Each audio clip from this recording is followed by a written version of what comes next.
Bonjour à tous. Aujourd'hui, nous sommes réunis pour parler du plus grand scandale de ce siècle, la faim dans le monde. Alors pour commencer, il y a une bonne et une mauvaise nouvelle. La mauvaise, c'est qu'aujourd'hui, environ 800 millions de personnes souffrent de faim.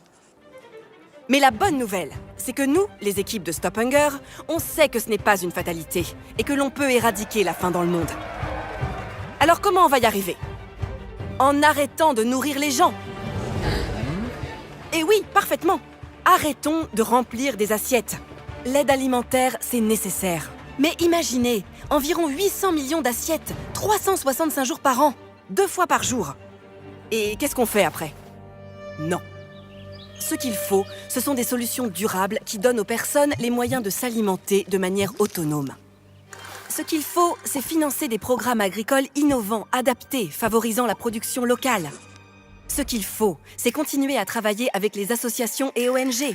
C'est ce que nous faisons, par exemple, avec le Programme alimentaire mondial de l'ONU, en leur apportant notre expertise et en leur transférant nos compétences. Et ça marche! La preuve que l'imagination peut stopper la faim. Alors, faisons travailler les cerveaux plutôt que les estomacs. Maintenant, avec quelles armes allons-nous combattre la faim? Vous avez une réponse? Sûrement pas avec des fourchettes et des couteaux. Je veux parler de l'éducation et de la formation. Parce que les bancs de l'école sont aussi utiles que ceux de la cantine. Parfois, donner un repas aux enfants encourage les parents à les envoyer à l'école. Ils en ressortent mieux armés et plus qualifiés pour affronter l'avenir. Une meilleure éducation, c'est plus de chances d'avoir un métier, un revenu et une vie meilleure. Et pour les adultes, ce sont des programmes de formation, par exemple aux techniques du maraîchage, de la permaculture, de la sécurité alimentaire, de la cuisine, du marketing et du développement commercial, jusqu'à la mise en place de filières d'approvisionnement. Passer par la case éducation et formation, voilà les armes pour combattre durablement la faim, notamment pour les femmes. Oui, contre la faim, place aux femmes. L'autonomie alimentaire des populations ne se fera qu'avec plus de liberté, mais aussi de moyens donnés aux femmes. On ne peut pas lutter contre la faim en se privant de 50% de la population mondiale. Et ça commence en leur permettant de prendre le chemin de l'école, en les éduquant pour qu'elles aient une véritable égalité économique avec les hommes.